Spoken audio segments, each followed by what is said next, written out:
How has God taken care of you in a time of crisis? In this lesson, we will explore the story of Jesus' temptation in the wilderness, aspire to obey God as Jesus showed, and develop spiritual habits that can strengthen us in times of temptation. Jesus' dialogue with John the Baptist in Matthew chapter 3 and the devil in Matthew chapter 4 shows a foundation for his ministry throughout the remainder of the gospel. Interpreters have understood the temptations outlined here in a variety of ways. Some emphasize Jesus being tempted in a fully human manner with the temptations that typically befall Christian people. In this light, Matthew chapter 4, verse 1 through 6 attempts to show how Jesus withstood the human temptations of gluttony, glory, and greed as an example to his followers. Another interpretation is psychological.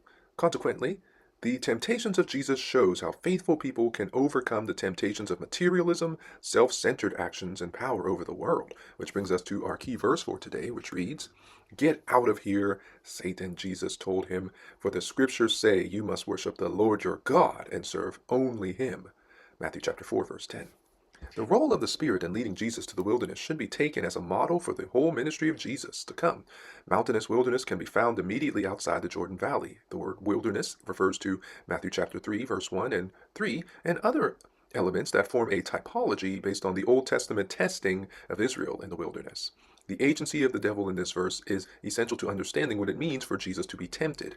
Judaism in Jesus' day struggled with the idea of the source of sin, wondering if God sent temptation or allowed it. Even though the Spirit is leading Jesus, the temptation comes from the devil.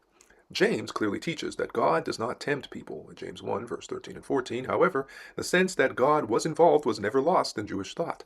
This can be seen in this verse through the action of the Spirit in leading Jesus into the wilderness, and because of the role of the Spirit and the role of the devil. The message appears to be that Satan tempts, and thereby God tests. Jesus' hunger becomes the occasion for the first temptation. The devil's use of "if" is not an expression of doubt on his part, or an attempt to suggest that Jesus should doubt, but it's based on Jesus' status as the Son of God that he is being encouraged to act. Jesus knows that he is the Son of God and thus has a special status. The devil suggests that this status should be exploited, that Jesus should use his opportunities as the Son of God to see to his own needs. Jesus responds to the devil with words from Deuteronomy chapter 8, verse 3, which takes us again to Israel's wilderness testing. This passage clarifies that our attention should not be focused on bread or any desire to fulfill our natural needs or yearnings, especially if that means moving our attention from God's promises and truths to seek satisfaction for ourselves. Thus, the desire for bread does not influence Jesus to misuse his power and authority. The second temptation operates in a larger framework. The devil points to the promise of Psalm 91, verse 11 and 12, a protection for the godly. According to the devil's theory, Jesus can test God by throwing himself off the pinnacle, since his life will be preserved through angelic help. But this test harkens forward toward another significant scene where Jesus refuses to obey the scribes who taunt him as the Son of God, that tell him to come down from the cross and save himself.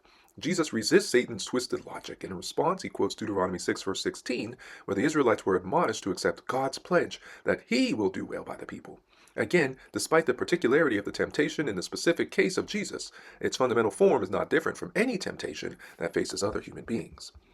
The devil promises to give Jesus not just the Holy Land, but all the kingdoms of the world. Jesus views the devil's offer in light of the warning that he will later give others. For what is a man profited if he shall gain the whole world and lose his own soul? Matthew 16, verse 26. The glory of all the kingdoms of the world as offered to Jesus is to be contrasted with the heavenly glory of God's kingdom. After his ministry, death, and resurrection, God gives Jesus the positive counterpart to the satanic counterfeit offered here in Matthew chapter 4, verse 8 and 9.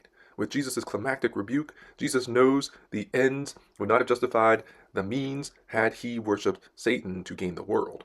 No prize is worth breaking faith so severely with God, who alone is worthy of worship. So here's our lesson. Jesus has withstood every temptation of the devil to deflect him from his calling as the Son of God. He has stood the test, and the devil has been rebuffed. The devil can do nothing other than withdraw. It is the nature of temptation to press at certain times. Jesus here faced in a fundamental way issues designed to tempt him to take a life path different from that set for him by his Father. Having withstood the temptations, angels come to Jesus' aid. The word ministered can mean serve in a broad sense, but in the context of this passage, the imagery of being served at a table makes a reference to providing food. Jesus was able to withstand, and how did he do it? He knew his identity, stuck to his purpose, and remained submitted to the will of the Father. Thank you so much for listening and subscribing to iLights. Heavenly Father, fill our hearts with what we truly desire, for who we truly seek is you.